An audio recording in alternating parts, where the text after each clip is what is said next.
यही है ना आज का।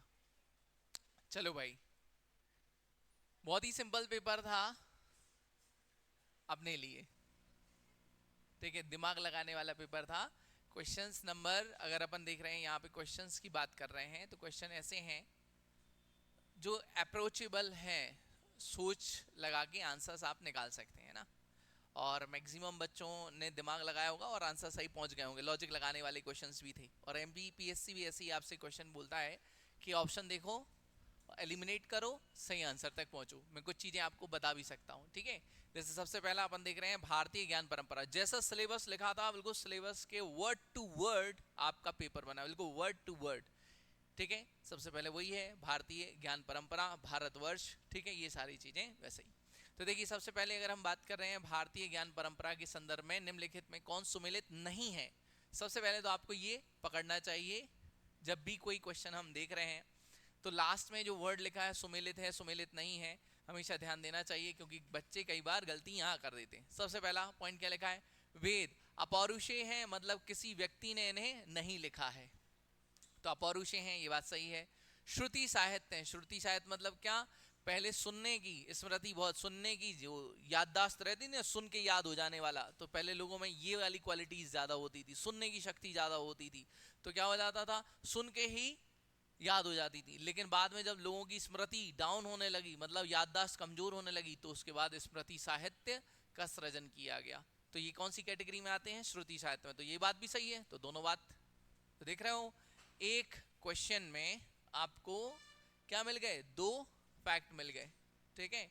देखना अगला, पुराण ऐतिहासिक कथाओं और पौराणिक कहानियों का संग्रह है।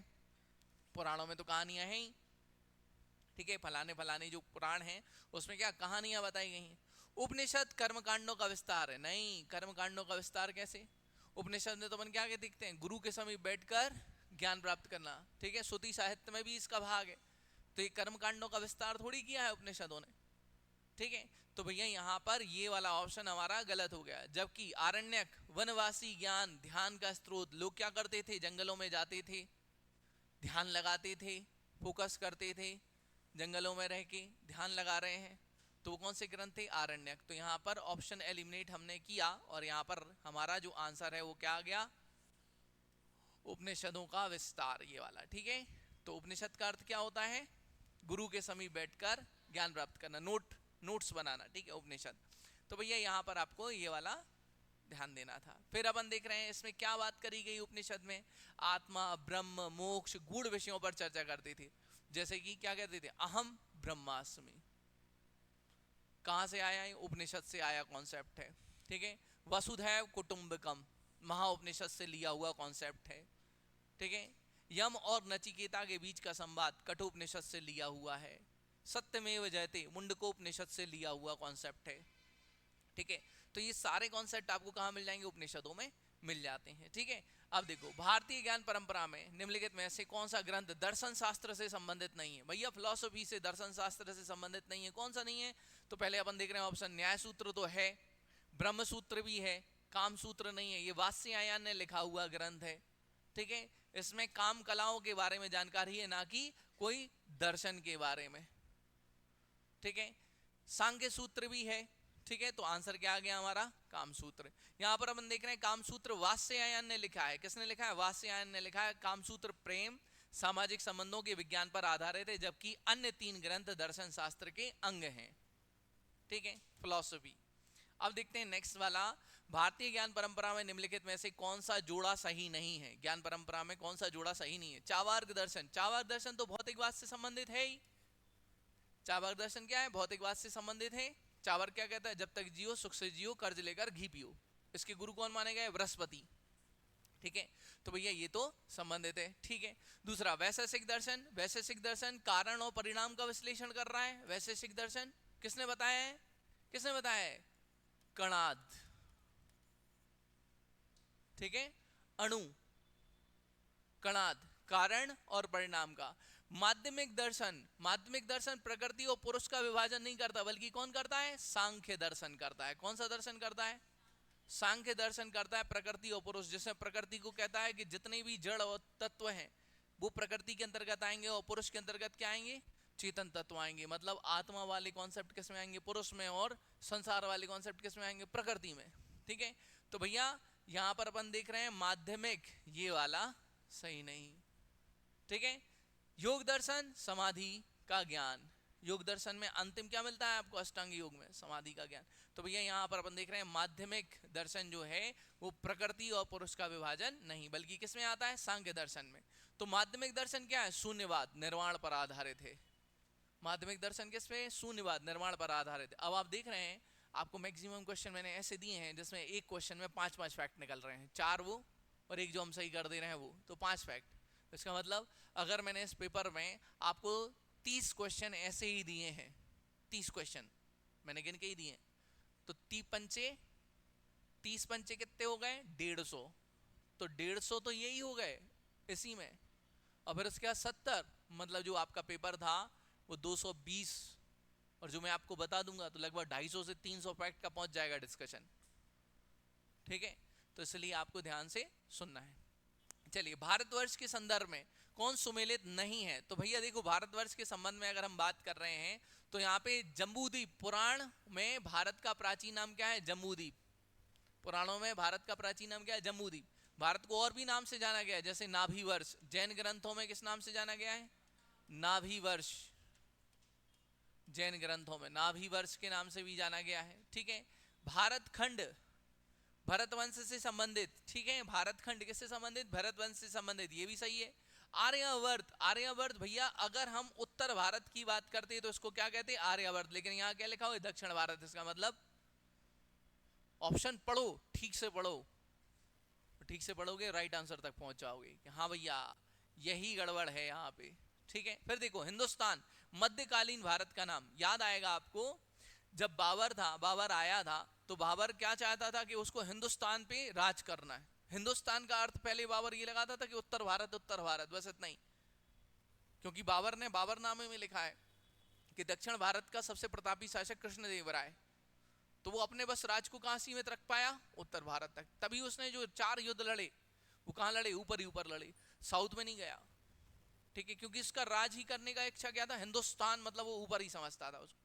ठीक है, तो ये याद रखना, हिंदुस्तान मध्यकालीन भारत का नाम है। लोगों ने इसको हिंदुओं का स्थान इसलिए इसको बोला हिंदुस्तान, क्योंकि मध्यकाल में क्या हुआ? आक्रांता आए।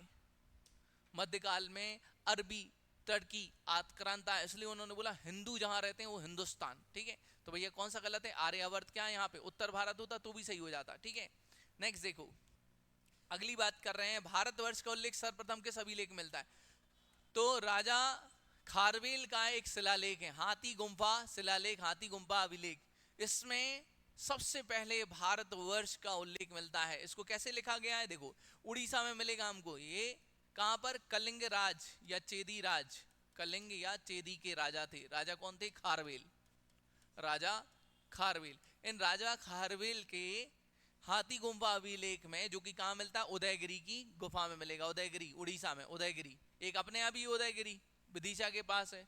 वहां पे विष्णु भगवान के वराह अवतार की प्रतिमा है जो विदिशा में, और एक उड़ीसा में है उदयगिरी। यहाँ हाथी गुम्फा शिलालेख में मिलता है भारतवर्ष। ठीक है, कैसा नाम मिला है? देखो क्या लिखा हुआ है? भारतवर्ष ही लिखा है क्या? नहीं, वहां पर भारतवर्ष नहीं लिखा है, बल्कि लिखा है भरतवर्ष। क्या लिखा हुआ है?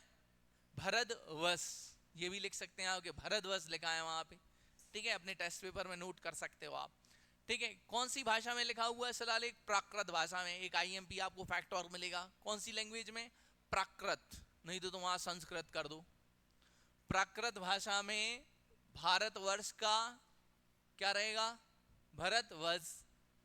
ठीक है, प्राकृत भाषा में, याद रहेगा। चलो अब देखते हैं अपन, वर्ण व्यवस्था को कर्म आधारित से जन्म आधारित किस काल में बना दिया गया? उत्तर वैदिक काल में। देखो भैया, वैदिक काल की अगर हम बात करें तो यहां पर तो ऋग्वेद में, ऋग्वेद के 10वें मंडल के पुरुष सूक्त में, 10वें मंडल के पुरुष सूक्त में हमें 4 प्रकार के वर्णों का उल्लेख मिलता है। आदि पुरुष ब्रह्मा के मुख से ब्राह्मण, फिर क्षत्रिय, फिर वैश्य, फिर शूद्र। तो ये व्यवस्था कैसी थी? कर्म आधारित, कि भैया अपग्रेडेबल। तुमने अगर मान लो अच्छा शस्त्र चलाना सीख लिया है तो तुम कौन हो गए? ठीक है, क्षत्रिय हो गए। और अगर तुमने भैया धन कमाना सीख लिया तो कौन हो गए? वैश्य हो गए। और ज्ञान सीख लिया तो ब्राह्मण हो गए। ठीक है, तो ये कैसा था, अपग्रेडेबल। लेकिन कालांतर में क्या हुआ, उत्तर वैदिक काल में ये व्यवस्था कैसी हो गई, जन्म आधारित, जिसने जहां जन्म ले लिया वो उसी वर्ण का। लेकिन आज आज हमें इतनी बुद्धि विवेक है इंसानों में, आज के लोगों में, भारत के लोगों में, तो उन्हें ये समझना चाहिए कि आज प्रत्येक व्यक्ति चारों वर्ण का है। तुम अपने आप को केवल ब्राह्मण ना समझो, क्षत्रिय ना समझो, वैश्य ना समझो, और केवल शूद्र ना समझो। आज प्रत्येक व्यक्ति चारों वर्ण से संबंधित है। अगर तुम अपने घर की साफ सफाई कर रहे हो तो शूद्र भी हो तुम, ठीक है। अगर तुम आजीविका के लिए क्या करोगे, मेहनत करोगे, कोई दुकान पे काम कर रहे हो, दुकान खोल रहे हो, बिजनेस कर रहे हो, व्यवसाय कर रहे हो, नौकरी कर रहे हो, तो तुम वैसे हो क्योंकि पैसे कमा रहे हो। क्षत्रिय, अगर घर में कोई घुस जाए या अपनी माताओं बहनों की रक्षा कर रहे हो तो तुम आज क्षत्रिय भी हो। तुम सभी बच्चे पढ़ रहे हो ना, तो तुम ब्राह्मण भी हो, अध्ययन कर रहे हो ना। तो आज प्रत्येक व्यक्ति चारों वर्ण से संबंधित है। आज प्रत्येक व्यक्ति ब्राह्मण भी है, क्षत्रिय भी है, वैश्य भी है और शूद्र भी है।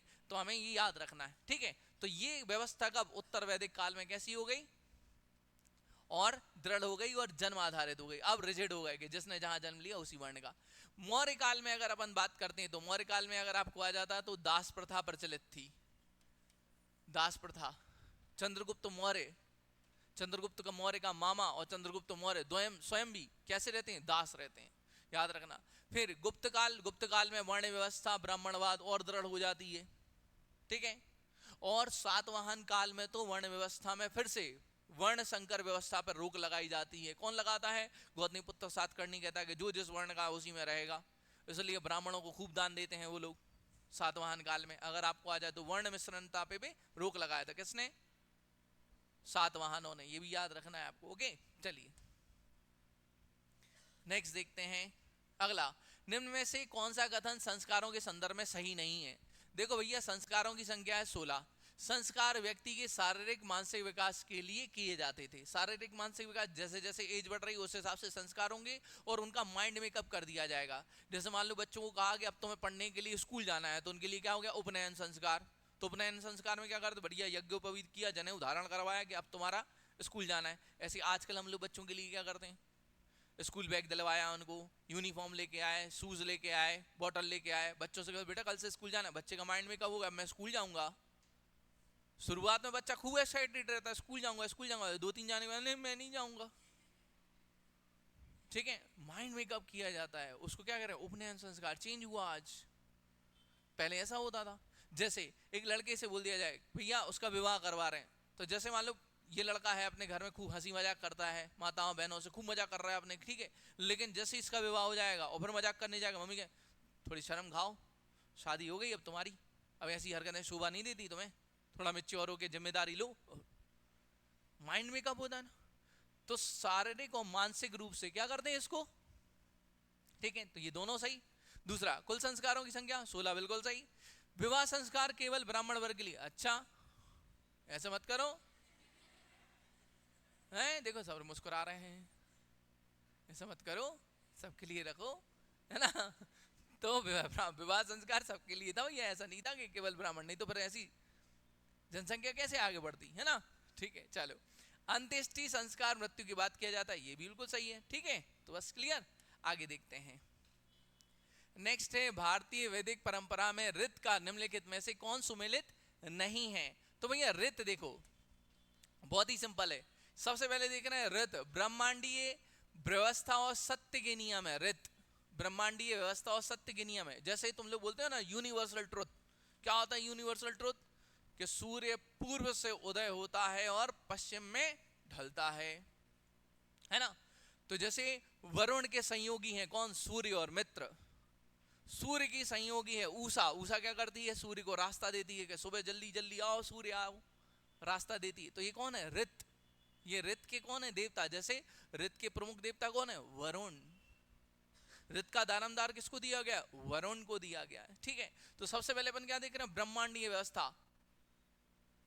किसी में दम है, अमेरिका में हो, भारत में हो, चीन में हो, किसी भी देश में हो, किसी भी कितनी भी पावर हो, सूर्य को रोक सकता है उगने से।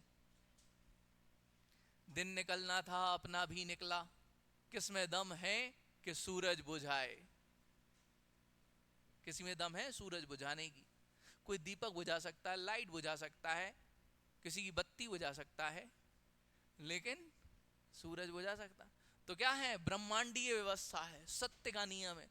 किसी में दम है, अमेरिका कहते हैं हम सबसे ज्यादा पावरफुल हैं, अब सूरज हम पश्चिम से निकालेंगे। ब्रह्मांडीय व्यवस्था समझ में आया? ऋत का मतलब शाश्वत नियम है, सत्य है, ठीक है, इनको नहीं झुटलाया जा सकता। धर्म, धर्म ऋत का व्यवहारिक रूप है। तुम ऊट पटांग हरकतें करोगे, पृथ्वी खुद से क्या करती है, परमीय एक्सटेंशन कर देती है।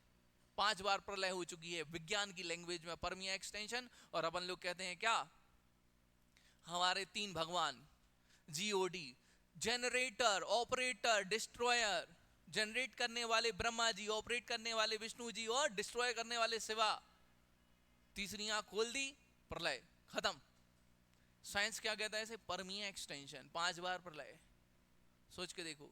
तो भैया क्या, धर्म का ऋत व्यवहारिक रूप है, धर्म के अनुसार चलेगा। जैसे जब जब पाप बढ़ेगा तब तक ईश्वर क्या लेते हैं, अवतार, ठीक है। फिर सत्य, ब्रह्मांडीय और सत्य और न्याय। सत्य का मतलब क्या है, ब्रह्मांडीय सत्य, जो अपन ने वही बात करी है, सत्य और न्याय, जस्टिस। जैसे अपन क्या कहते हैं, सत्य परेशान हो सकता है लेकिन पराजित नहीं। तुम लोग केस देखते हो, न्यूज पढ़ते हो, 20-20 साल पुराने सत्य खुद जाते हैं, अरे भैया वो उसने नहीं, इसने किया था कांड। सत्य परेशान हो सकता है, पराजित नहीं, याद रखना। तो इसलिए क्या, न्याय मिलेगा ही। लेकिन यहां पर क्या लिखा है, अधर्म ऋत का पूरक। अधर्म ऋत का पूरक कैसे हो जाएगा भाई, तो ये क्या है, गलत। अधर्म ऋत का पूरक नहीं, ऋत का पूरक नहीं बल्कि विपरीत है। ऋत का पूरक कौन है, धर्म। इसलिए अपन लोगों से कहते धर्म से चलो, नैतिकता से चलो, नीति से चलो, ठीक है, ऐसा। चलो नेक्स्ट देखते हैं। ऋग्वेद में रथ किस देवता से जोड़ा गया है, वरुण से जोड़ा गया है। ऋग्वेद में रथ किससे जोड़ा गया है, वरुण से जोड़ा गया। अभी अभी मैंने आपको बताया। फिर वरुण के सहयोगी कौन है, सूर्य और मित्र। फिर सूर्य के संयोगी कौन है, उषा, ठीक है। फिर निम्नलिखित में से कौन सा पुराण स्मृति और श्रुति का मिश्रण माना जाता है। गजब का क्वेश्चन है, मजा आया। स्मृति भी है और श्रुति भी है। कैसे, ऐसा है विष्णु पुराण। इसका मतलब स्मृति और श्रुति जो सुन के लिखे गए ग्रंथ थे, जैसे वेद, उपनिषद, ये सुन के लिखे वाले थे। स्मृति कैसी थी, जो भैया हमने लिख लिए, मानवकृत है ये। श्रुति तो अपौरुषेय मानी जाती है, लेकिन स्मृति मानवकृत। तो भैया ये विष्णु पुराण जो है वो श्रुति और स्मृति का है ना। तो ये किस काल में लिखा गया, आपके मौर्य काल में। कब लिखा गया, मौर्य काल में लिखा गया विष्णु पुराण। याद रहेगा, विष्णु पुराण कब लिखा गया, मौर्य काल। स्मृति भी आप देखते हैं ना, ठीक है। चलो फिर अपन देख रहे हैं, निम्न में से कौन सा स्मृति ग्रंथ और उसकी विशेषता गलत सुमेलित है। कौन सा स्मृति ग्रंथ उसकी विशेषता गलत सुमेलित है। मनुस्मृति प्राचीन और सबसे प्रभावशाली है, बिल्कुल। आज तक लोग कहते हैं भैया मनुस्मृति भारत का कोड है, हिंदुओं का कोड है, संहिता है, ठीक है। तो सबसे प्राचीनतम, सबसे प्रभावशाली। याज्ञवल्क्य स्मृति राजधर्म के बारे में विशेष उल्लेख करता है कि राजा को कैसे रहना चाहिए, याज्ञवल्क्य, ठीक है। नारद स्मृति, नारद स्मृति में आर्थिक नियम बताए गए हैं, अर्थशास्त्र के नियम बताए गए हैं। और विष्णु स्मृति, विष्णु स्मृति में क्या बताया, गृहस्थ और सामाजिक जीवन के नियम बताए गए हैं, ना कि वैदिक कर्मकांडों का विवरण। क्या, कि कैसे एक गृहस्थ व्यक्ति को होना चाहिए, उसको सामाजिक जीवन कैसा जीना चाहिए, ठीक है। ये तो विष्णु स्मृति क्या, गृहस्थ और सामाजिक, ना कि वैदिक कर्मकांडों का विवरण, ठीक है। फिर देखो, भारतीय पुराणों के संदर्भ में निम्नलिखित में से कौन सुमेलित नहीं है। भारतीय पुराण, अब देखो भैया पुराणों के संबंध में बात हो रही है, तो यहां पर देखो विष्णु भगवान सृष्टि, पालन, धर्म का वर्णन। अभी अभी मैंने क्या बताया, GOD, जनरेटर, ऑपरेटर, डिस्ट्रॉयर, सृष्टि का पालन करने वाले और धर्म का आचरण करने वाले। क्या बोला गया है, विष्णु भगवान के 10 अवतार हैं। 10वां अवतार होगा, कौन सा होगा, कल की होगा। किस लिए होगा, कलयुग का नाश करने के लिए होगा। जब पाप बढ़ जाएगा, अधर्म बढ़ जाएगा, तो क्या कर रहे हैं, धर्म का वर्णन। तो ये तो सही है विष्णु पुराण में, ठीक है। फिर अपन देख रहे हैं अग्नि पुराण, ज्योतिष और वास्तु का विवरण। अग्नि पुराण में क्या देख रहे हैं, ज्योतिष और वास्तु का विवरण। भागवत पुराण, शिव की महिमा में भागवत पुराण, ये कैसे हो सकता है? भागवत किन से जुड़ गया? मतलब विष्णु, विष्णु मतलब कृष्ण के इनके अवतार हैं। विष्णु के अवतार कौन है? कृष्ण, और कृष्ण भगवान से जुड़ी है भागवत, तो शिव कैसे हो गया? निपटा तो नहीं दिया था तुम लोगों ने? निपटा दिया था? है, सोच लेना था ना। भागवत रोज महाभारत की अपन लोग प्रार्थना करते हैं, ठीक है, अपन लोग क्लास शुरू करते हैं, रोज महाभारत की प्रार्थना करते हैं, कैसे हो गया? लॉजिक लगाओ, एलिमिनेट करना सीखो, ऐसे एलिमिनेट किया जा सकता है, इजी है बहुत, ठीक है। देखो, इसलिए पूरे ऑप्शन पढ़ा करो ठीक से। भागवत पुराण मुख्यतः भगवान विष्णु और उनके अवतारों का वर्णन करता है। शिव की महिमा का वर्णन शिव पुराण में मिलता है। फिर ब्राह्मण ग्रंथों के संदर्भ में निम्नलिखित में से कौन सुमेलित नहीं है? अब कौन से आ गए? ब्राह्मण ग्रंथ, ठीक है। तो ब्राह्मण ग्रंथ में ऐतरेय ब्राह्मण क्या है? यज्ञ अनुष्ठानों का विवरण मिलता है। ऐतरेय ब्राह्मण में यज्ञ कैसे करे जाएंगे, ठीक है। तांडय ब्राह्मण, महाब्राह्मण, इसमें क्या? सामवेद का व्याख्यान किया गया है। गोपथ यजुर्वेद से संबंधित है। तो भूल गए क्या? एक सिंपल सा कोड हमेशा याद करवाता हूं, जैसे क्या कहता हूं? आर से ह्यूबा, ह्यूबा क्या? इनको पढ़ने वाले कौन हो गए? ऋग्वेद को पढ़ने वाले कौन हो गए? ह्रोत। सामवेद को पढ़ने वाले कौन हो गए? उद्गाता। अथर्ववेद को पढ़ने वाले कौन हो गए? ब्राह्मण। और यजुर्वेद को पढ़ने वाले कौन हो गए? अथर्वयु, ठीक है। फिर क्या बताया था? अगर आप क्या करेंगे? आप जीएस पढ़ेंगे, क्या करेंगे? आप जीएस पढ़ेंगे तो आग लगा के क्या बन जाएंगे? एसडीएम बन जाएंगे। अगर आप जीएस पढ़ेंगे तो आग लगा के क्या बन जाएंगे? एसडीएम बन जाएंगे। तो इसमें क्या है? ऋग्वेद का क्या है? आयुर्वेद, ठीक है। ऋग्वेद का उपवेद क्या है? आयुर्वेद। फिर इसका पंचविश, ठीक है। फिर यहां पे गोपथ, तो भैया देखो जरा गोपथ किस में आ रहा है? ठीक है, अथर्ववेद में। और यहां पे क्या लिखा है? और ये क्या है? शिल्पवेद। इसका क्या है? शिल्पवेद। तो भैया इजीली आपको कर देना था यहाँ पे कोड से, ठीक है। और ये यहाँ पर अपन क्या देख रहे हैं? ऐत्रेय। फिर यहां पर आप देख रहे हैं शिल्पवेद, धनुर्वेद, ठीक है। ये आपको ऐसे याद रखना है। तो इजी था बहुत कोडिंग से, ठीक है। तो आप इसके ब्राह्मण ग्रंथ भी देख सकते हैं, उपवेद भी देख सकते हैं, आयुर्वेद, गंधर्ववेद, शिल्पवेद। देखो ये इसका कोड याद रखना है। ये है आयुर्वेद, ये है गंधर्ववेद, ये है शिल्पवेद, ये है धनुर्वेद, ठीक है। आयुर्वेद, गंधर्ववेद, शिल्पवेद, धनुर्वेद। ये क्या है? ऐतरेय। ये क्या है? पंचविश। ये क्या है? गोपथ। ये क्या है? शतपथ। हमेशा उससे याद रहेगा, जीवन भर याद रहेगा, कभी नहीं भूलोगे भाई, कितना इजी है, ठीक है। आ गया? तो भैया ये वाला गलत है। शतपथ ब्राह्मण यज्ञ और दर्शन का विवरण मिलता है शतपथ ब्राह्मण में, ठीक है। शतपथ ब्राह्मण में ही नर्मदा नदी को रेवा, रेवोत्तस कहा गया है, ठीक है। ये एमपीपीएससी का क्वेश्चन था। और मजे की बात देखो, मैंने क्लास में बोला था अपनी टेस्ट सीरीज का, जो पिछली बार टेस्ट सीरीज, उसका पहला क्वेश्चन था जो एमपीपीएससी का क्वेश्चन था, लेकिन बच्चे वो भी निपटा के आए थे कुछ। देखो सीधी सीधी बात है, आप सभी लोग जानते हैं कि टेस्ट सीरीज में, चाहे कोई कहीं भी टेस्ट सीरीज बना रहा हो, टेस्ट सीरीज में आप देखेंगे अपने सबसे ज्यादा क्वेश्चंस आते हैं टेस्ट सीरीज के। और मैं आप लोगों से यही कहूंगा कि आपको टेस्ट के क्वेश्चन में पेपर के बाद ही मैच करवा दूंगा कि देखो ये आया है टेस्ट सीरीज से। इसलिए आप फुल फोकस होके मेहनत करके ये टेस्ट सीरीज के क्वेश्चन भी अच्छे से याद करिएगा, ठीक है। चलिए नेक्स्ट देखते हैं अपन।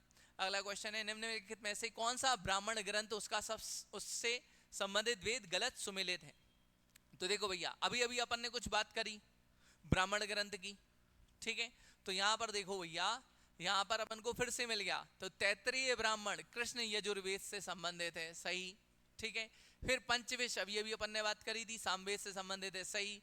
कौशितकीय ब्राह्मण जो है वो ऋग्वेद से संबंधित है, ठीक। लेकिन जैमिनीय ब्राह्मण अथर्ववेद से संबंधित नहीं है, ठीक है, सुमेलित नहीं है। यहां पर देख लो भैया, जैमिनीय ब्राह्मण किससे संबंधित है? सामवेद। तो वहां पर लिख सकते हो भैया इसको सामवेद कर दो, ठीक है, क्योंकि एक्स्ट्रा ब्राह्मण ग्रंथ भी, ठीक है। चलो फिर अब देखो, प्राचीन भारत के यज्ञों में से निम्नलिखित में से कौन सुमेलित नहीं है? एक बात बताओ भैया, यहां पर अपन ने देखा है अग्निष्ठोम यज्ञ, सोम रस का उत्पादन, ठीक है। वैश्वदेव यज्ञ, पितरों का पूजा, है ना। पितरों की पूजा मतलब क्या, जब पूर्वज होते हैं उनके लिए पूजा की जाती है, श्राद्ध और ये सारी चीजें, तो वैश्वदेव यज्ञ, ठीक है। फिर पुंडरीक यज्ञ, पुंडरीक यज्ञ क्या होता है, शुद्धता और ब्रह्मचर्य का पालन। लेकिन वाजपेयी यज्ञ क्या होता है, वाजपेयी यज्ञ जो है ये गलत है। वाजपेयी यज्ञ में क्या करते हैं, रथ दौड़, शक्ति प्रदर्शन करते हैं, ये देखो हम कितने पावरफुल हैं, ठीक है। तो वाजपेयी यज्ञ देवताओं के लिए बलिदान नहीं, बल्कि क्या है, अपनी शक्ति का प्रदर्शन है, शक्ति का प्रदर्शन, ठीक है। फिर नेक्स्ट देखो, ऋग्वेद में सप्त सिंधु किसे कहा गया, 7 नदियां, सप्त सैंधव प्रदेश, जहां आर्य आके बसे। जब आर्य आके यहां बसे तो इसे बोला गया ब्रह्मवर्त, और जैसे ही वो गंगा के मैदानों में चले गए उसे कहा गया आर्यावर्त। क्या, देखो भैया, सप्त सैंधव प्रदेश, सिंधु और उसकी सहायक नदियां, ये वाला क्षेत्र, यहां जब आर्य आके बसे तो उसे कहा गया ब्रह्मवर्त, ठीक है। और जब आर्य यहां बस गए तो उसे बोला गया आर्यावर्त, ठीक है। यहां पे जो 7 नदियां बहती हैं उनको ही सप्त सैंधव प्रदेश कहा गया है, ठीक है। कौन सी हैं, यहां पर देख लो, सिंधु, झेलम, चिनाब, रावी, व्यास, सतलज, सरस्वती। सरस्वती अब इंटर है ना, अंदर ही अंदर बहती है। फिर अपन देख रहे हैं उपनिषदों के अनुसार ब्रह्म का तात्पर्य क्या है, ब्रह्म का अर्थ क्या है भैया, जैसे कि आप लोगों ने सुना अहम ब्रह्मास्मि, ठीक है। ब्रह्म क्या है, परम सत्य है। ब्रह्म क्या है, परम सत्य है, एब्सोल्यूट एनर्जी है, परमात्मा, ठीक है। तो यहां पर अपन देख रहे हैं परम सत्य, एब्सोल्यूट एनर्जी में परम सत्य है, ठीक है। तो भैया आपको उपनिषद में मिल जाता है और अद्वैतवाद में मिल जाता है, शंकराचार्य क्या कहते हैं, अहम ब्रह्मास्मि, परम सत्य, वहां अपन को पहुंचना है, परम सत्य। फिर अपन देख रहे हैं जीतम, है ना। नेक्स्ट है निम्नलिखित में से कौन सा वेद सबसे प्राचीन है, ऋग्वेद। बच्चों वाला क्वेश्चन बीच में, ऐसे क्वेश्चन बीच बीच में हैप्पी फीलिंग्स ला देते हैं। आपको लगता है मेरे को आता है, बीच बीच में पढ़ा है यार, ऐसा नहीं है, पढ़ा है, बनता है। तो ऐसे क्वेश्चन बीच बीच में कॉन्फिडेंस लाने, और सबसे प्राचीन ऋग्वेद मेरे को आता है, ऐसा सबका ख्याल रखना पड़ता है मुझे, बीइंग अ टीचर, ठीक है। ऐसा ध्यान देना पड़ता है कि सब प्रकार के छात्रों को लेके चलें, सबका साथ सबका विकास, ठीक है। नेक्स्ट अगला देख रहे हैं हम, सांख्य दर्शन है, प्रकृति के 3 गुण क्या हैं भैया, सत्व, रजस और तमस, प्रकृति के 3 गुण बताए हैं। जिसमें क्या होता है, सत्व मतलब क्या होता है, शुद्धता, शुद्धता, ठीक है। रजस गतिशीलता, तमस जड़ता, ठीक है। तो इसको हम ऐसे जोड़ते हैं, जैसे सत्य अगर हम वर्णों से जोड़ें तो ब्राह्मण के संदर्भ में जोड़ा गया है, रजस क्षत्रिय के संदर्भ में जोड़ा गया है, और अगर हम बात करें तमस तो वैश्य शूद्रों के लिए जड़ता, है ना। चलो, वैदिक समाज में ऋत्विक, ऋत्विक का क्या अर्थ है, रोशन नहीं है वो, ठीक है। ऋत्विक का अर्थ क्या है यहां पे, यज्ञ करने वाला व्यक्ति, ठीक है, याद रहेगा, ऋत्विक रोशन, ठीक है। चलो भैया, तो यहां पर क्या देख रहे हैं, वैदिक समाज में ऋतिक का क्या अर्थ है, यज्ञ करने वाला व्यक्ति, वह व्यक्ति जो वैदिक यज्ञों का संचालन करता है। तो तुमने भी कभी यज्ञ में बैठे तो तुम भी ऋतिक हो गए, ठीक है। चलो फिर देख रहे हैं अपन, वैदिक समाज में वर्ण व्यवस्था के संदर्भ में निम्नलिखित में से क्या सुमेलित नहीं है, ब्राह्मण ज्ञान और शिक्षा का कार्य करते थे, बिल्कुल सही है। क्षत्रिय रक्षा और शासन का कार्य, बिल्कुल सही है। वैश्य कृषि व्यापार और धन संग्रह करे, बिल्कुल सही है। शूद्र वेदों का अध्ययन और शिक्षा देना, नहीं, ठीक है। यहाँ पे सेवा अन्य वर्णों की सहायता, ठीक है, सेवा कार्य और अन्य वर्णों की सहायता, सिंपल है। फिर प्राचीन भारत के गणतंत्रों के संदर्भ में निम्नलिखित में से कौन सुमेलित नहीं है। अब देखो भैया, गणतंत्र वाला आ गया, कितना इजी था, आप एलिमिनेट कर सकते थे। देखो, लिच्छवी गणराज्य तो वैशाली में स्थित है, बिल्कुल ठीक। सबसे पहला आपको गणतंत्र कौन सा मिलता है ना, सबसे पहला गणतंत्र, सही है। शाक्य गणराज कपिलवस्तु, भैया गौतम बुद्ध थे इसके, इसी से ताल्लुक रखते थे, कौन, गौतम बुद्ध, शाक्य गणराज्य के ही थे। कपिलवस्तु, नेपाल की तराई की कपिलवस्तु की लुम्बिनी में गौतम बुद्ध का जन्म हुआ। फिर मल्ल गणराज्य कुशीनगर और पावा, भैया ये भी बिल्कुल सही है। आपको याद होगा गौतम बुद्ध की मृत्यु भी कहाँ होती है? कुशीनगर। ठीक है, कुशीनगर में, याद रखना गौतम बुद्ध की मृत्यु कहाँ हुई थी? कुशीनगर में हुई थी, मल्ल। और मौर्य गणराज्य मगध में स्थित, भैया मौर्य गणराज्य मगध में तो स्थित है, लेकिन मौर्य गणराज्य थोड़ी था, साम्राज्य था। मौर्य क्या नहीं था? गणराज्य नहीं था, बल्कि साम्राज्य था। कितनों ने निपटाया? निपटा दिया?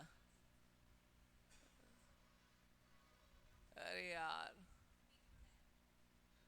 थोड़ा थोड़ा मैं कह रहा हूं ना, लॉजिक लगा दे चलो, पढ़ते चलो। अपने आगे टेस्ट पेपर में ऐसे ही रहता है। देखो क्या है, बाकी आपको पेपर मिल जाते हैं, वो है आम जिंदगी। अपने यहाँ का पेपर है वो है मेंटोस जिंदगी, दिमाग की बत्ती जला दे। ठीक, दिमाग की बत्ती जल जाती है। कोई अगर सो हुए भी अगर पेपर लगाने बढ़ जाए ना, तो उसका पूरा नशा दूर हो जाए, सोने के बाद भी वो कहे जी क्या है, ठीक है पढ़ना पड़ जाएगा। ठीक है, चलो आगे देखते हैं। तो भैया क्या पर्टिकुलर वर्ड रिप्लेसमेंट है ना, वो है। फिर देखो अपन ने बात करी ली कि वो क्या क्या था, है ना। प्राचीन भारत के गणतंत्रों या गणराज्यों में शासन की प्रणाली कैसी थी? कुलीन तांत्रिक थी, मतलब कुछ लोगों के हाथ में शासन चलता था। लोकतांत्रिक तो थी नहीं। अगर लोकतांत्रिक डेमोक्रेटिक होती तो अपन क्या करते उसको लोकतांत्रिक, वहां पे गणराज्य या गणतंत्र थोड़ी आता, क्या आता? लोकतंत्र। लोकतंत्र और गणतंत्र में डिफरेंस है ना भाई। गणतंत्र का मतलब क्या है? जिस देश का राष्ट्राध्यक्ष वंशानुगत ना होके निर्वाचित हो। अब जरा बताओ, हमारे यहाँ के जो राष्ट्रपति हैं वंशानुगत होके क्या निर्वाचित है ना, वंशानुगत तो नहीं है। लेकिन क्या राष्ट्रपति अकेले ही डिसीजन ले रहे हैं? तो अपन बोलते हैं कार्यपालिका। कार्यपालिका की शक्ति किसमें निहित है? राष्ट्रपति। कार्यपालिका में कौन है भैया? पूरी मंत्री परिषद भी है, कितने सारे लोग हैं, सब लोग बैठते हैं, मिनिस्टर की कैबिनेट होती है, वहां पर उसका सीट्स का नेता प्रधानमंत्री है, सब लोग डिसीजन लेंगे। ऐसा तो नहीं मोदी जी के मन में आए कुछ भी अभी कहें हम चलो ये कर दे रहे, या द्रौपदी जी मुर्मू जी के मन में आए कि हम ये कर दे रहे, ऐसा तो नहीं है ना। तो गणतांत्रिक का मतलब क्या होता है कि जब कुछ लोगों के हाथ में, कुलीन तांत्रिक। ठीक है, तो देखिए प्राचीन भारतीय गणतंत्र या गणराज्य कुलीन तांत्रिक थे, जिसमें सत्ता कुलीन वर्ग या प्रमुख परिवारों के हाथ में होती थी। सामंतवादी का मतलब ये होता है बेटा कि पहले लोग कैसे होते थे? सामंत। सामंत मतलब कैसे चलता था कि राजा है, राजा के साथ साथ जो आसपास बड़े बड़े सेठ होंगे, जो उद्योगपति होंगे, जो उस समय बहुत धनवान लोग होंगे, उनको सामंत कहते थे। तो राजा लोग उनको भी क्या साथ में लेके चलते थे, क्योंकि टैक्स पे कर रहे हैं, तो राजा उनको कुछ सुविधाएं देते थे। जैसे कि आज के समय में सामंत कौन होंगे? अंबानी, अडानी। ठीक है, सामंत। तो इनकी क्या होता है, हर बार कोई पॉलिसी इनके अकॉर्डिंग भी आती है ना, ऐसा। फिर अब देखो, जैसे यहाँ पे एक क्वेश्चन ध्यान देने लायक है। उदाहरण के लिए लिच्छवी गणराज्य में 7,707 गण प्रमुखों का उल्लेख मिलता है, जो सभा में नीतियां तय करते थे। इसलिए तो बोला है प्रथम गणतंत्र। ये तुम्हें किसी किताब में नहीं मिलेगा कि लिच्छवी गणराज्य में कितने 7,707 गण प्रमुख होते थे। ठीक है, फिर सभा और समिति के बीच मुख्य अंतर क्या है? कितना सिंपल है भैया। सभा मैंने आप लोगों को क्लास में समझाई थी। सभा मतलब आज की राज्यसभा ले लो, आज की राज्यसभा। और समिति का मतलब आज की लोकसभा से ले लो, लोकसभा। ठीक है, अब तुम कैलकुलेट कर सकते हो, आंसर तुम्हारे सामने है भैया। यहां पर अपन देख रहे हैं सभा जो है विद्वानों की संस्था थी। एलाइट्स लोग कहां बैठते हैं आज भी?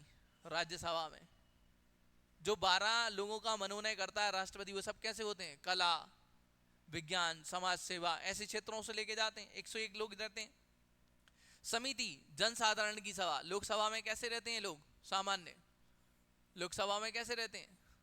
ठीक है, तुम भी लड़ लो लोकसभा का चुनाव, पहुंच सकते हो। ठीक है, तो ये हमें बेसिक डिफरेंस याद रखना चाहिए। सभा का मतलब राज्यसभा, समिति का मतलब लोकसभा। ऐसे करके तुम हमेशा इसको क्लियर कर पाओगे। फिर नेक्स्ट देखो, यहां पर देखो, सभा विद्वानों और वरिष्ठों की संस्था थी जो सलाह देती थी। समिति इनमें जनता की भागीदारी होती थी। यह राजा के चुनाव तथा नीतियों पर चर्चा करती थी, जैसे आज करती है। लोकसभा का नेता ही हमारा कौन होता है? प्रधानमंत्री बनेगा। ठीक है, बहुमत का नेता, बहुमत दल का नेता। निम्नलिखित में से कौन सा आश्रम और पुरुषार्थ का सही जोड़ा नहीं है? देखो आश्रम और पुरुषार्थ दे दिए दोनों एक ही क्वेश्चन में। ब्रह्मचर्य धर्म बिल्कुल ठीक है, गृहस्थ आश्रम अर्थ और काम क्योंकि पैसे भी कमाना है और सांसारिक जीवन भी जीना है। वानप्रस्थ मोक्ष की शुरुआत क्योंकि भैया वन में जाएंगे क्या करेंगे, कठोर तपस्या करेंगे, अपने जीवन परिपक्व बनाएंगे। फिर सन्यास काम की सिद्धि, भाई कैसे हो जाएगी काम की सिद्धि, गलत। अगर ये वर्ड कहाँ लिखा होता, गृहस्थ में लिखा होता तो सही होता। तो काम की सिद्धि सन्यास आश्रम में थोड़ी होगी, तो ये गलत था, ठीक है, याद रखना है। धर्म अर्थ काम मोक्ष, ठीक है, ब्रह्मचर्य गृहस्थ वानप्रस्थ और सन्यास इन दोनों को जोड़कर ही रखा गया है। पुरुषार्थ चतुष्टय चार आश्रम ऐसे हैं, ठीक है। फिर देखिए भारतीय दर्शन में कर्म सिद्धांत के संदर्भ में निम्नलिखित में से कौन सुमेलित नहीं है। कर्म सिद्धांत याद रखना यहाँ पे, कर्म सिद्धांत कारण प्रभाव का नियम है, जैसा करेंगे वैसा ही फल मिलेगा, ये कर्म सिद्धांत हो गया, बिल्कुल सही। फिर अपन बात कर रहे हैं संचित कर्म, वर्तमान जीवन में किए गए कर्म, नहीं भैया संचित कर्म जो हमने पीछे कर चुके हैं और वो हमें आगे उदय में आ रहे हैं, मिल रहे हैं, वो हमारे क्या संचित। तुमने पिछले जन्म में जो खाता खोला था उसकी पेंशन मिल रही है ना, वही है संचित कर्म। तो भैया ये गलत है, ठीक है। देखो क्या होते हैं संचित कर्म, यह उन कर्मों का संग्रह है जो पिछले जन्मों में किए गए थे और अभी फलित नहीं हुए हैं, आगे मिलेंगे, मिलते जाएंगे, ठीक है।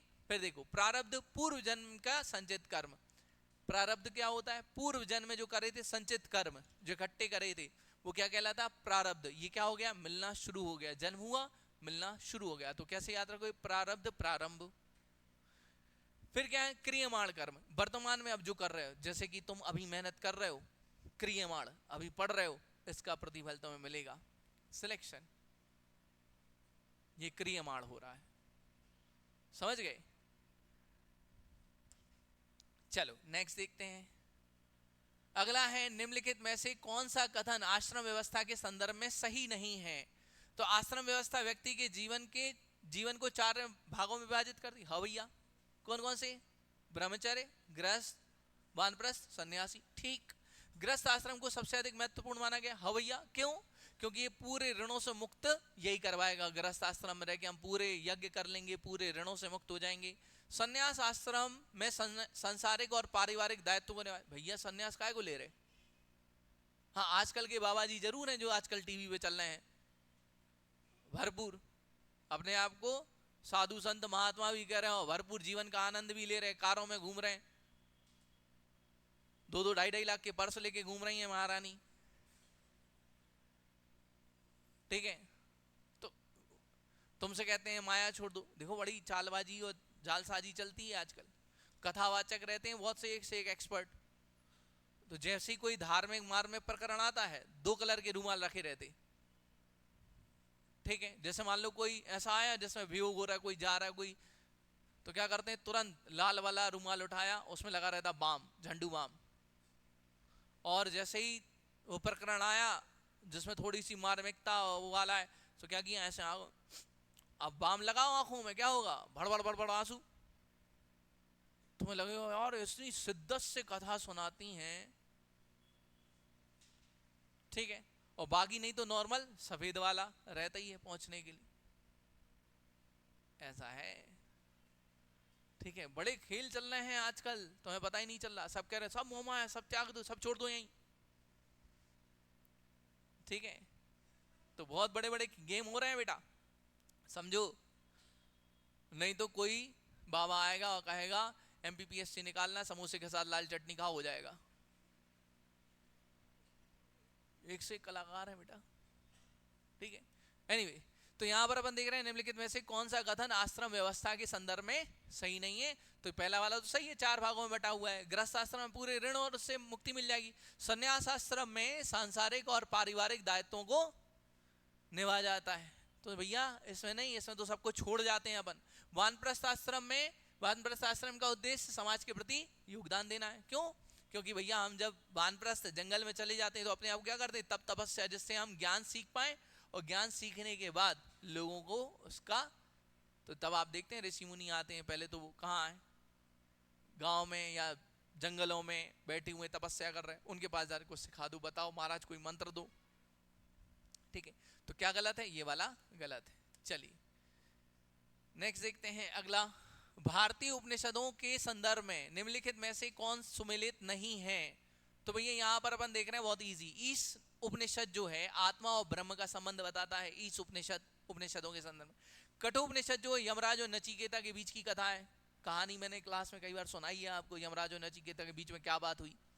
मुंडक निषद, इसमें तो अपने मुंडकोपनिषद, मुंडक निषद है ना, अपन को क्या मिल जाता, सत्यमेव जयते मिलता मुंडकोपनिषद में। मुंडक निषद भैया कर्मकांडों का वर्णन नहीं है, बल्कि यह ज्ञान मार्ग और ब्रह्म विद्या पर आधारित है। किस पर, यहाँ पर लिख सकते हो ज्ञान मार्ग ब्रह्म विद्या पर आधारित है, इसको ही क्रॉस कर दो। छांदोग्य निषद सत्य उपासना और आत्मज्ञान से संबंधित है, ये बिल्कुल सही है, ये भी सही है, ये भी सही है, यही गलत है। छांदोग्य निषद का एक और फैक्ट याद रखना, छांदोग्य निषद में आपको 3 प्रकार के आश्रम बताए गए। छांदोग्य निषद में 3 प्रकार के आश्रम, जवालोपनिषद में सबसे पहले 4 प्रकार के आश्रम बताए गए। जवालोपनिषद इसमें ही 4 आश्रम बताए गए सबसे पहले। ठीक है, चलो आगे बढ़ते हैं। फिर निम्नलिखित में से कौन बोधिसत्व नहीं है। तो भैया महाकश्यप, महाकश्यप बोधिसत्व थोड़ी।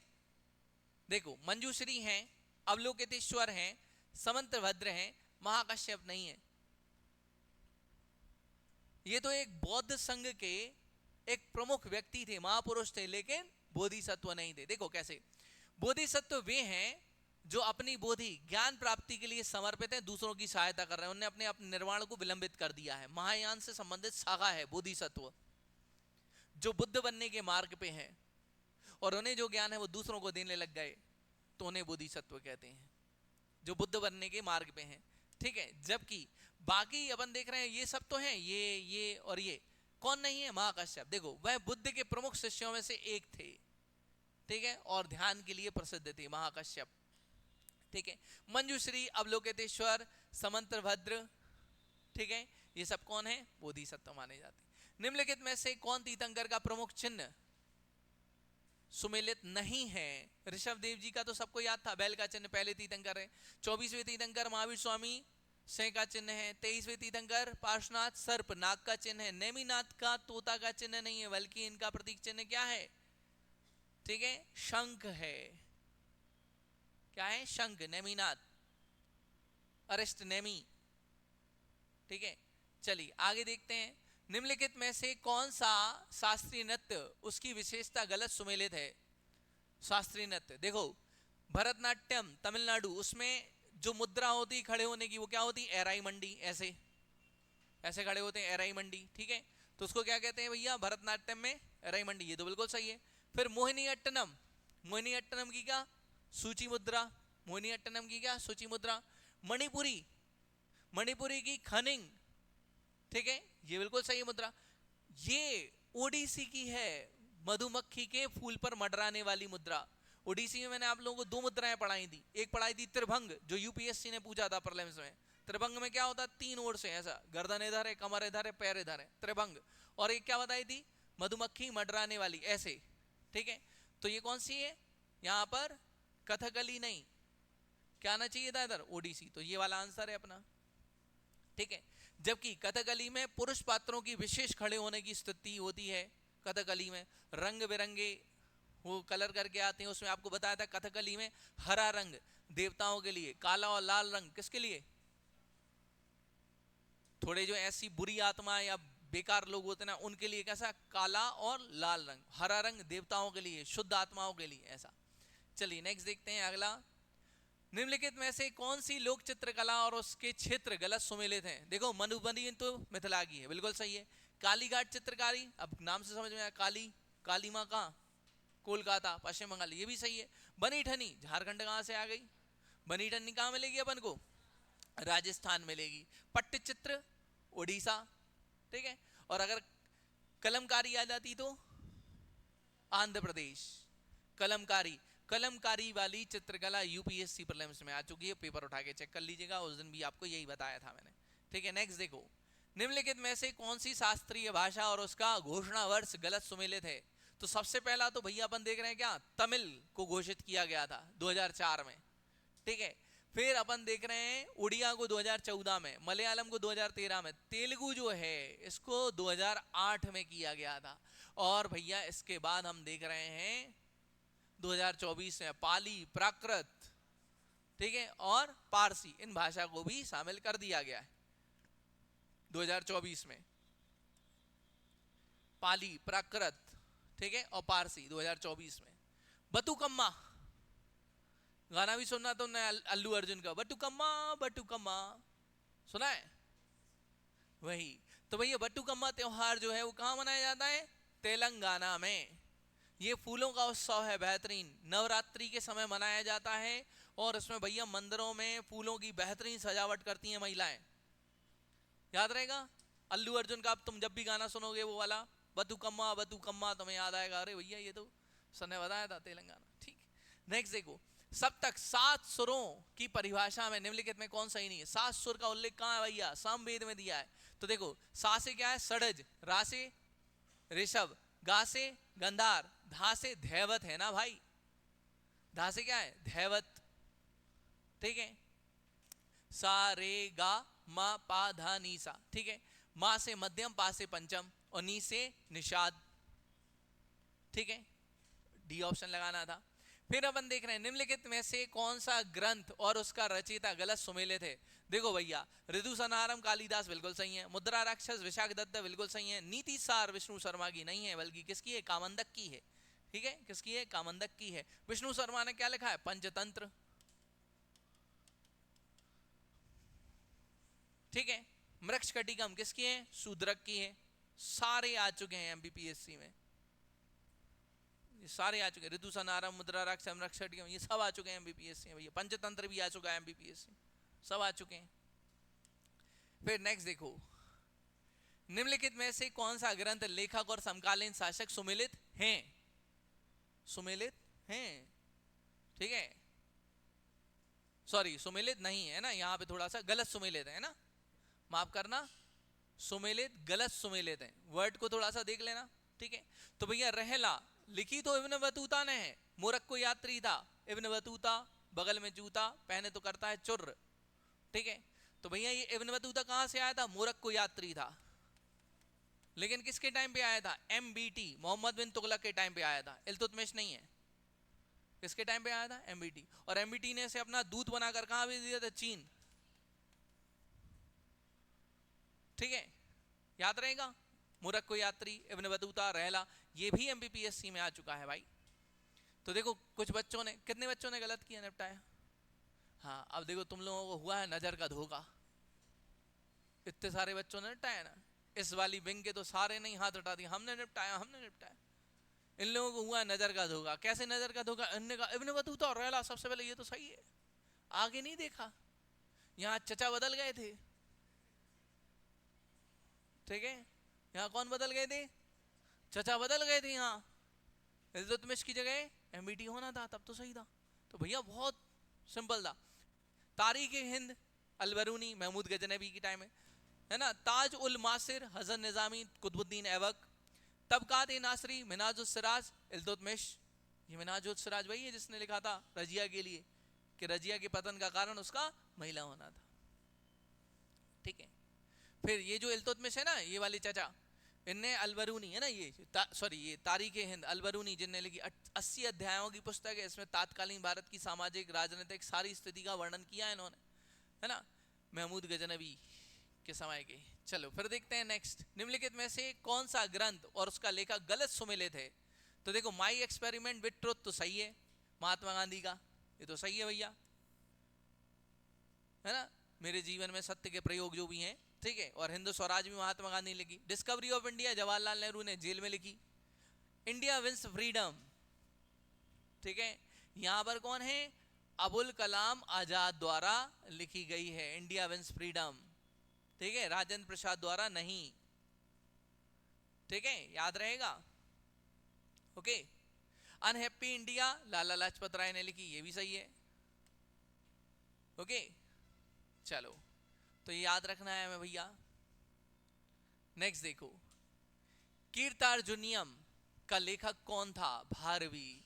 इन्होंने अर्जुन और शिव की कथा लिखी है इसमें, भारवी, ठीक है, उन्होंने अर्जुन और भगवान शिव के बीच युद्ध का वर्णन किया है। फिर देखो कौन सी अकादमी और उसकी स्थापना की तिथि गलत सुमेलित है।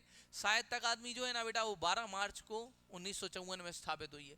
क्या मुझे पता था आप लोगों को 1954 याद है, इसलिए मैंने आगे तिथि दे दी, क्योंकि सब लोगों को ऐसा याद था अरे साहित्य अकादमी तो 1954 में ही हुई है, ठीक है, लेकिन ये आगे जो दी है ना डेट, ठीक है, ये कितनी है, 12 मार्च, क्योंकि एमपीपीएससी ऐसा करता है, ठीक है, वो आपको 1-2 डेट के क्वेश्चन में ऐसे ही करता है, और वो तो और नियरेस्ट पूछता है, ठीक है। 8 अगस्त 9 अगस्त भारत छोड़ो आंदोलन, और दोनों फिर नहीं मानता है, कहता हुआ ही नहीं, ठीक है, क्यों, क्योंकि भैया पता चला एक कांग्रेस के मुख्यमंत्री ने 8 अगस्त मान ली, बीजेपी के मुख्यमंत्री ने 9 अगस्त मान ली, अब एमपीपीएससी फंस गया, अब क्या करूं। तो उसने कहा हाँ ये क्वेश्चन भारत छोड़ो आंदोलन हुआ ही नहीं है, डिलीट। बेचारे बच्चे कह रहे कचू तो दो, 8 मानना 8 मानो, 9 मानना 9 मानो, कचू तो दो आंसर, ने कहा डिलीट। एनीवे, तो डेट्स वाले क्वेश्चंस ऐसे रहते हैं, थोड़े नियरेस्ट देता है आयोग, थोड़ा देखना है, ओके। खैर नेक्स्ट देखते हैं अगला। भारत महाभारत युद्ध के 18वें दिन कौरव सेना का सेनापति कौन था। हे भगवान, पहले तो ये किसी को पता ही नहीं चला, अरे कुछ लोगों को मालूम 18 दिन चली थी महाभारत, ठीक है, इतना तक तो ठीक था, या अल्लाह इसके आगे भी कुछ है, ठीक है। तो भैया यहाँ पर देखो क्या है, समझो, बहुत प्यारे इसमें जो ऑप्शन आपको दिए ना, मजा आ जाएगा आपको। कैसे शुरू, तो महाभारत का युद्ध कितने दिन चला, 18 दिन चला, ठीक है। तो यहाँ पे हम देख रहे हैं अंतिम जो कौरव सेना की सेनापति थी उनका नाम था शल्य। क्या था, शल्य। अब सुनो, यहाँ पर पहले 10 दिन में कौन रहते हैं, भीष्म रहते हैं। शुरुआत के 10 दिन में कौन है, फर्स्ट 10 डेज भीष्म है, ठीक है, भीष्म पितामह। फिर 11 से 15वें दिन तक रहते हैं कौन, द्रोणाचार्य। 11 से 15 दिन तक कौन रहते हैं, गुरु द्रोणाचार्य। फिर 16वें से 17वें दिन रहते हैं कौन, कर्ण। 16-17 कर्ण, ठीक है। और फिर आखिरी दिन 18वें दिन कौन होते हैं, शल्य, ठीक है।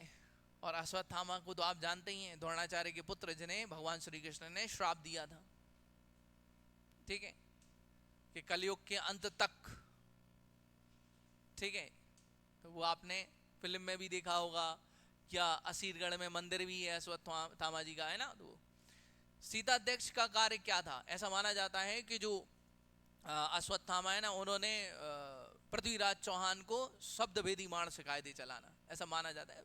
सबके विदंतियां हैं कुछ उसमें है, तो ऐसा, ठीक है। सीताध्यक्ष का कार्य क्या था, ठीक है। सीताध्यक्ष का कार्य कृषि भूमि का प्रबंधन। आपको कुछ याद है, मैंने बोला था 18 तीर्थ अधिकारी, 27 विभाग अध्यक्ष जो अर्थशास्त्र में उल्लेखित है मौर्य काल के, वो आपको पता होना चाहिए। एक क्वेश्चन तो आपका बनेगा, ईमानदारी से पढ़ना, टेबल याद करना है, ठीक है। तो भैया सीताध्यक्ष कौन था, कृषि भूमि का प्रबंधन करने वाले, ठीक है। चलिए फिर अपन देख रहे हैं संगम काल में प्रमुख बंदरगाह कौन सा था जिसमें मुख्य निर्यात क्या था, है ना। तो यहाँ पे देखो जो मुजरिस बंदरगाह था, मुजरिस, ठीक है, इसमें क्या होता था, काली मिर्ची यवन प्रिय, जो यवन लोग, यूनान के लोग थे, सोने से लदा जहाज उड़ेलते थे और काली मिर्ची लेके चले जाते थे। संगम काल में चोल चेर पांडे वाले में कुछ याद आ रहा, उसी टाइम की क्लास में मुजरिस बंदरगाह। और आपसे बोला भी था मैंने, यूपीएससी प्रीलिम्स 2023 क्वेश्चन उठा के चेक कर लेना, आया था कि नहीं आया था, ठीक है। मैंने आपसे जितने भी क्वेश्चन बोले हैं आपको बाकायदा वो पेपर में मिल जाएंगे, ठीक है। मैं उसी हिसाब से ऑब्जर्व करता हूं बेटा, ठीक है। फिर देखो नेक्स्ट आगे, गुप्त काल में श्रेणी का मुख्य कार्य क्या होता था। श्रेणी मतलब कौन भैया, जो व्यापार का प्रबंधन और विस्तार करते। श्रेष्ठन श्रेणी व्यापार से संबंधित होते थे गुप्त काल में। जैसे मौर्य काल में श्रेष्ठन कौन होते, व्यापारी। जैसे आपने सुना होगा कि सम्राट अशोक ने विदिशा के श्रेष्ठन की बेटी श्रीदेवी से विवाह किया था, जिनके 3 पुत्र थे। उन्नेन्द्र, जिसको एमपीपीएससी ने मान लिया उज्जैनी, उज्जैन, क्योंकि उनकी किताब में गलत प्रिंट हो गया तो उन्होंने कहा उज्जैन। अब कोई अपने लड़के का नाम उज्जैन रखेगा क्या, तुम रख लोगे अपने लड़के का नाम इंदौर, नहीं रखोगे ना। उन्नेन्द्र नाम था, तो क्या हुआ, किताब में मिसप्रिंट हो गया तो क्या कर लिया उन्होंने, उज्जैन मान लिया, और उन्होंने क्वेश्चन बना के भी दे दिया एक परीक्षा में उज्जैन, और उज्जैन माना उनने उत्तर। उन्नेन्द्र थे बड़े बेटे, फिर महेंद्र थे, फिर संघमित्रा थी। महेंद्र और संघमित्रा को श्रीलंका भेज दिया। तो आपने सुना ना कि श्रीदेवी कहाँ, श्रेष्ठन की बेटी, वो व्यापारी। ऐसी आगे जाके गुप्त काल में श्रेणी, श्रेणी मतलब क्या, व्यापार का प्रबंधन और विस्तार करने वाले, श्रेणी याद रहेगा। ये टर्म्स होती थी, ये टर्म्स से क्वेश्चन बनते हैं। बहुत सारे लोग इन पे ध्यान ही नहीं दे पाते, क्योंकि वो बस एक आसमानी किताब पढ़ते हैं और उसमें ये सारी चीजें नहीं दी रहती। कौन सी आसमानी किताब? जो एमपीपीएससी के छात्रों की बाइबल मानी जाती, तथ्यात्मक, बस तथ्य, ठीक है। तो पूरी चीजें नहीं मिल पाती। चलो नेक्स्ट, कलिंग युद्ध का वर्णन किस शिलालेख में मिलता है? कलिंग युद्ध का वर्णन किस शिलालेख में मिलता है?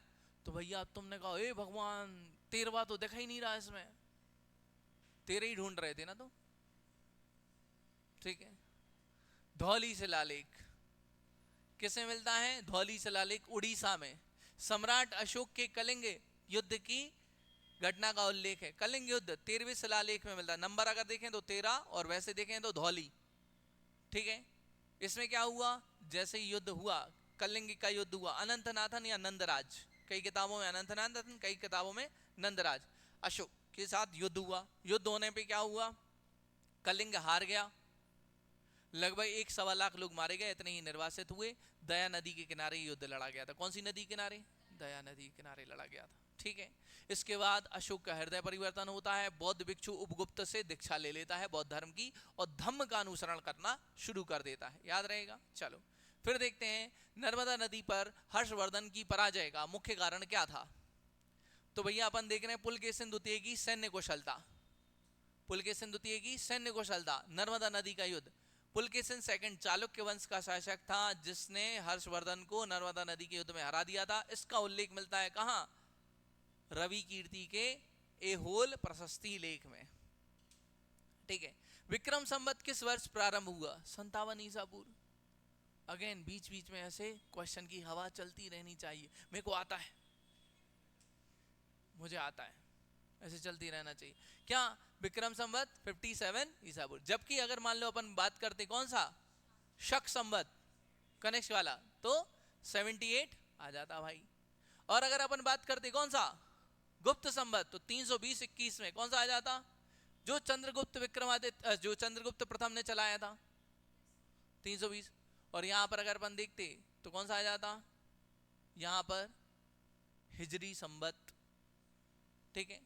इस तरीके से याद रखते, ठीक है। तो भैया आपको संवत मिल जाते पूरे। फिर मगध के अजात शत्रु ने पिनाकिनी युद्ध में, और भगवान ये कौन सा है, ये तो इतिहास की किताबों में है ही नहीं नाम, पिनाकिनी युद्ध, ठीक है। पिनाकिनी युद्ध में किस राज्य को पराजित किया था? बज्जी।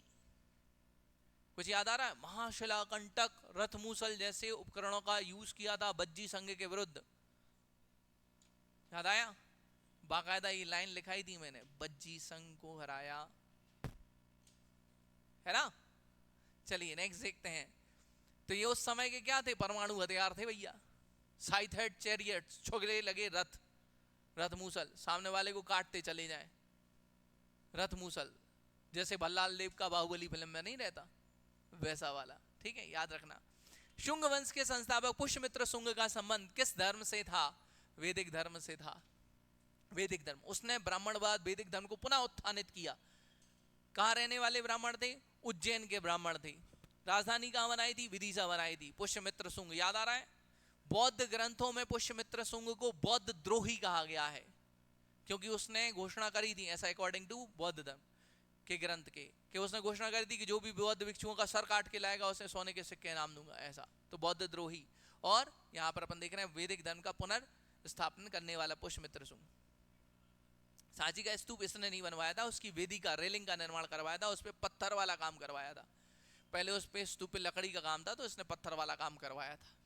तो देखो क्या होता है, ऐसा भी होता है कि अगर तुम कुछ अपने घर में सुधार कर रहे हो ना, तो तुम्हारे पिताजी कहने लगे तुम यार हमारी प्रॉपर्टी खराब कर रहे हो या कुछ ऐसा। जैसे मान लो तुम्हारा एक पुश्तैनी घर है, पुराना घर बना हुआ है, और तुम्हें वो पसंद नहीं आता आज के हिसाब से, तुम कहते हो अरे यार कैसा घर बना है, बड़े बड़े हॉल हैं, तो तुम कहोगे अब इसको हम तोड़वा के सही बनवा रहे, तो पिताजी क्या कहेंगे, तुम यार सब नष्ट कर रहे हो हमारे, है ना, हमारे पूर्वजों का, हमारे पुरखों का इतना अच्छा घर था, तुमने सब मिटा के रख दिया।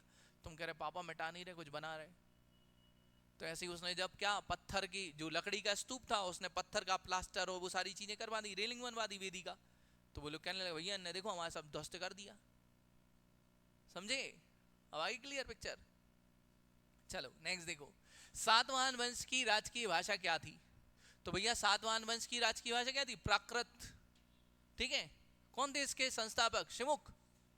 ठीक है, और प्रतापी शासक कौन था, गौतमीपुत्र सातकर्णी, याद है ना। चलो फिर, और इनकी राजधानी क्या थी, प्रतिष्ठान, कहां पर है, महाराष्ट्र में मिलेगी आज। उत्तर मेरू शिलालेख के अनुसार चोलों की ग्राम सभा में सदस्यों का चयन की प्रक्रिया क्या थी, लॉटरी प्रणाली, है ना, कोड बोलाई, ब्रैकेट लगा हुआ है इसमें, अलग से दिख रहा है। ठीक है, तो भैया एक मटकी में चुनाव करते थे, चिट उठाते थे, 30 वार्डों की समिति होती थी, कुछ याद आ रहा, और ग्राम सभा, कुछ याद आ रहा है। ठीक है, फिर देखो नेक्स्ट देखते हैं, पल्लव काल के दौरान महाबलीपुरम के शिल्प कार्यों में किस प्रकार की मूर्ति कला का विशेष महत्व था। तो भैया गुफा मंदिर और रथ मंदिर। आप लोगों को बताया था कि पल्लव काल में द्रविड़ कला का विकास हुआ और पल्लव शासक अपने नाम से ही शैली निकालते थे, और उसमें क्या करते थे, किसी में स्तंभ ज्यादा है, किसी में क्या किया उन्होंने, रथ बना दिए, किसी में गुफा, तो ऐसे करके मंदिरों का निर्माण कराया है उन्होंने। ठीक है, फिर देखो एलोरा के कैलाश मंदिर का निर्माण राष्ट्रकूट शासक ने करवाया था। तो किसने करवाया था, कृष्ण प्रथम ने, एलोरा में। कहां पर मिलेंगे, महाराष्ट्र में मिलेंगे।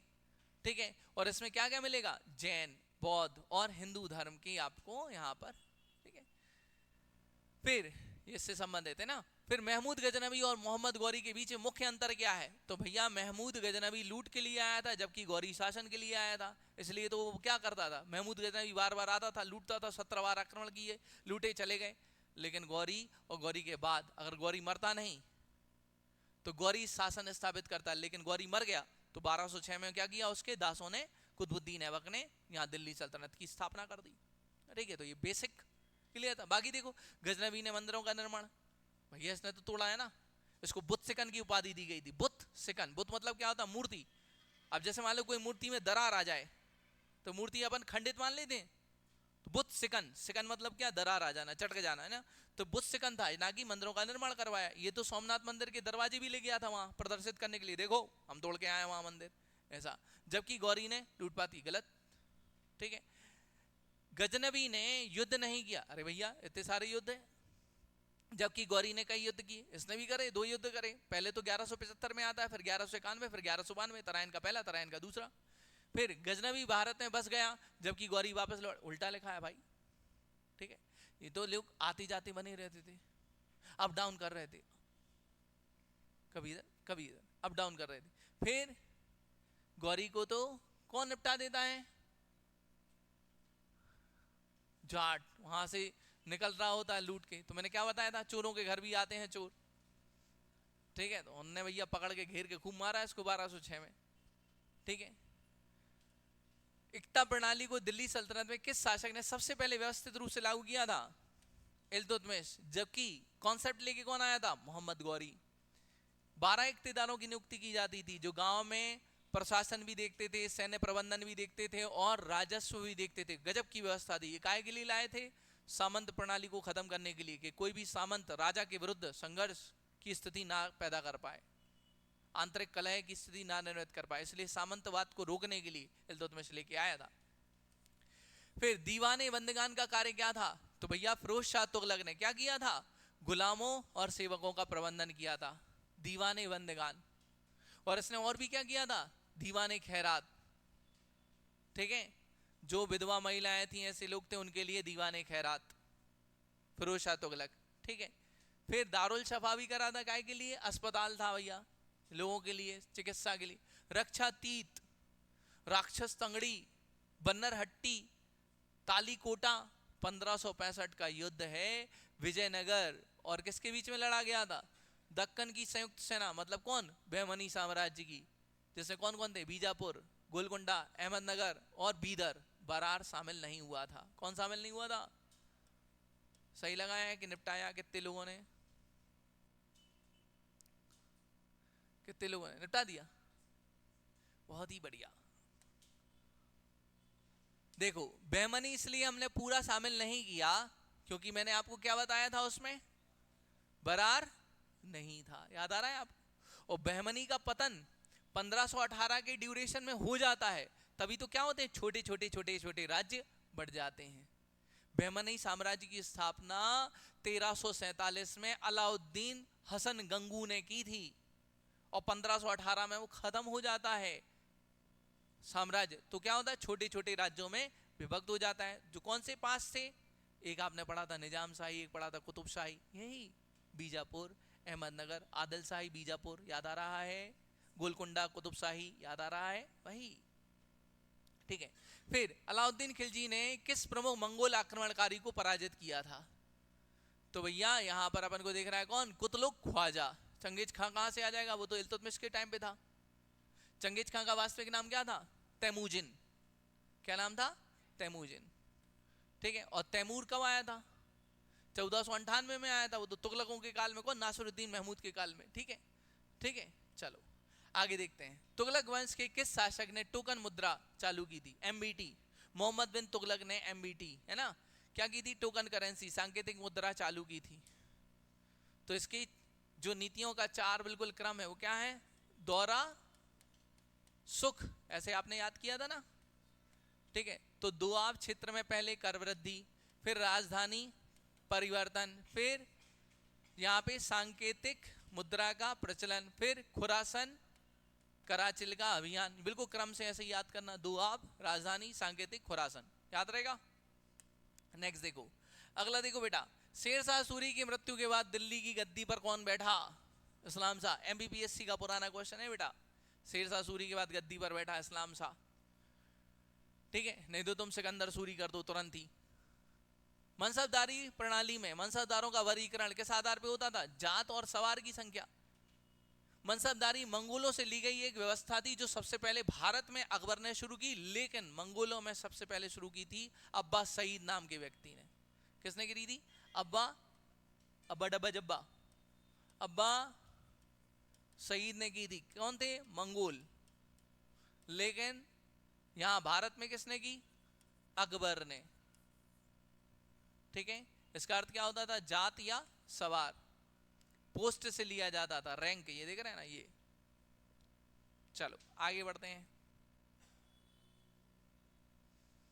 अकबर ने जजिया कर किस वर्ष समाप्त किया? तो भैया अकबर ने जजिया कर 1564 में समाप्त किया था। गैर मुसलमान मतलब हिंदुओं से लिया जाने वाला एक धार्मिक कर था, और जब अकबर ने 1564 में ये समाप्त किया तभी तो अकबर को अकबर की उपाधि मिलती है। इससे पहले उसका नाम था जलालुद्दीन मोहम्मद। क्या नाम था अकबर का, जलालुद्दीन मोहम्मद। जब ये जजिया खत्म कर देता है तब हिंदू प्रजा इसको उपाधि देती है अकबर की, याद रखना। फिर जहांगीर ने किस प्रकार के न्याय के लिए प्रसिद्ध जंजीर, जहांगीर की जंजीर स्थापित की थी? तो भैया काय के लिए, तत्काल न्याय।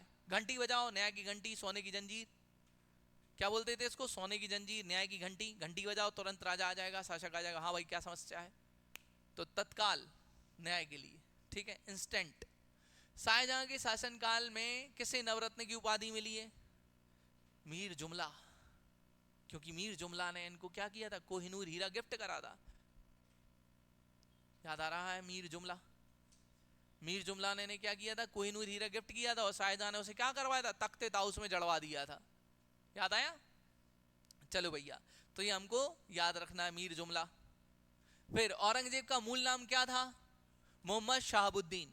औरंगजेब का मूल नाम क्या था, मोहम्मद शहाबुद्दीन, और इसने उपाधि क्या धारण की थी, आलमगीर औरंगजेब, ठीक है।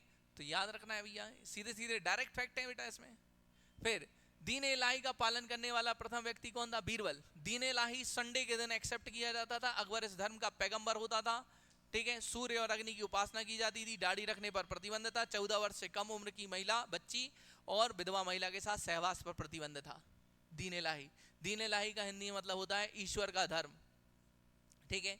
सरहिंदी नामक व्यक्ति ने इसका विरोध किया था कि यार दीन इलाही बेकार है।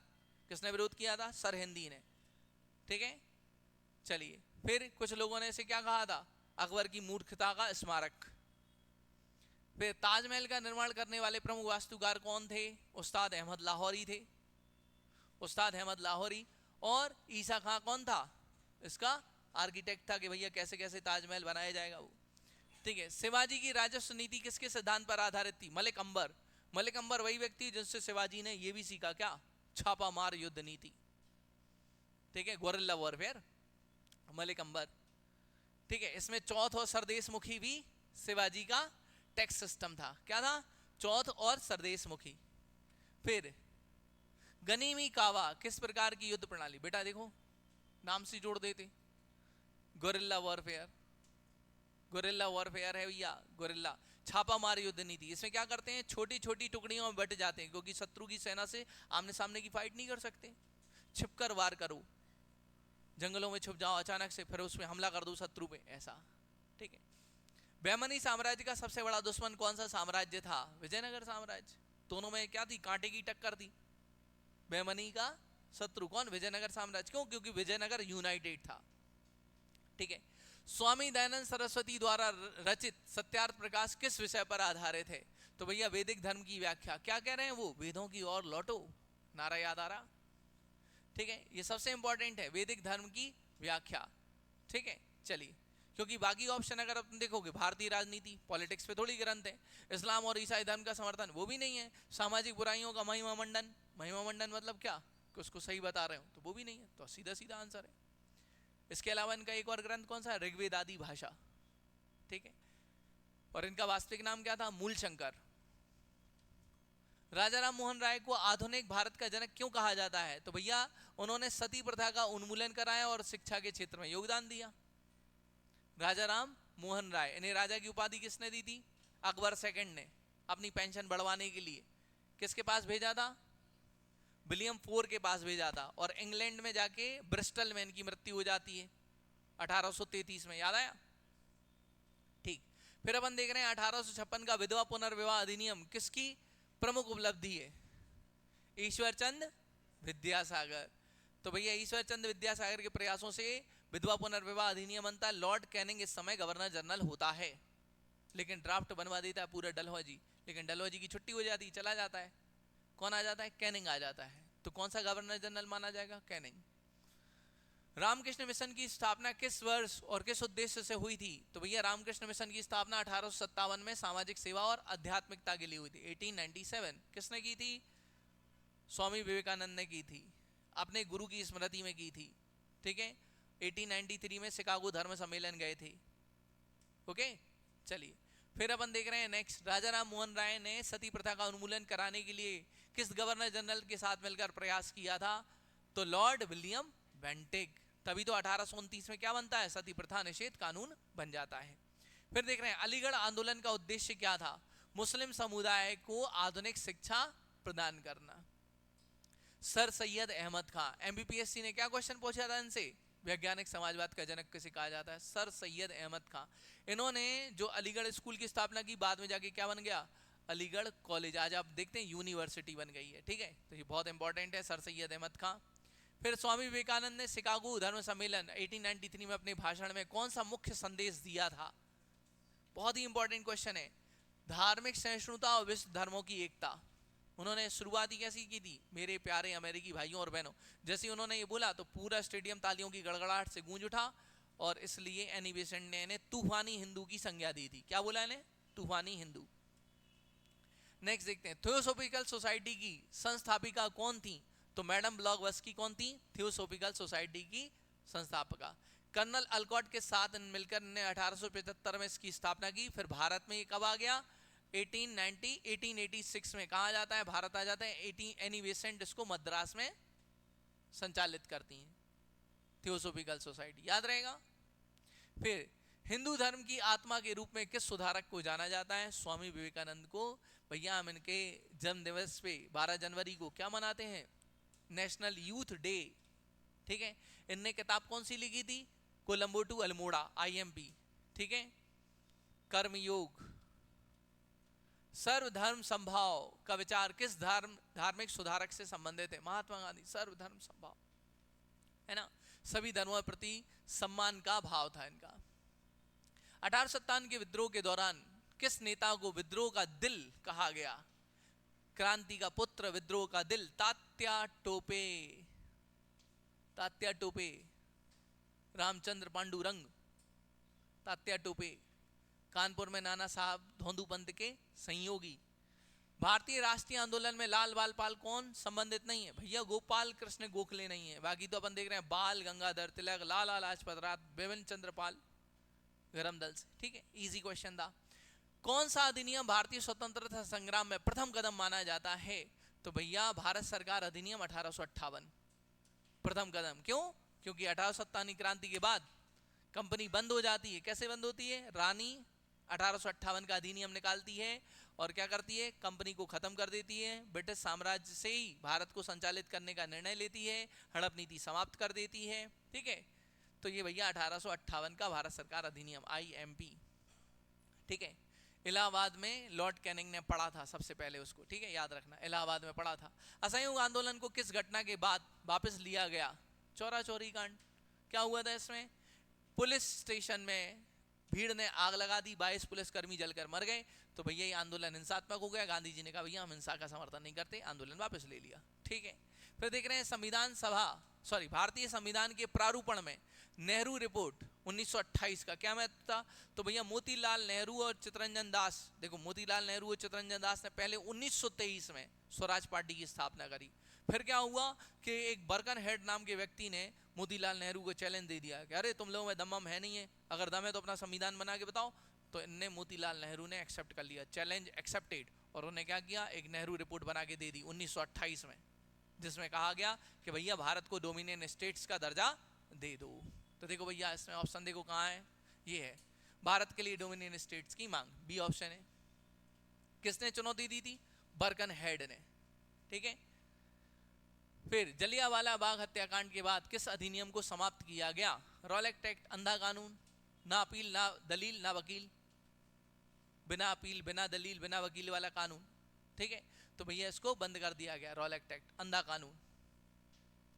फिर किस अधिनियम के तहत भारतीय राष्ट्रीय कांग्रेस को पहली बार वैध राजनीतिक संस्था के रूप में मान्यता मिली? तो भैया अपन देख रहे हैं 1919 माउंटेग्यू चेम्सफोर्ड सुधार।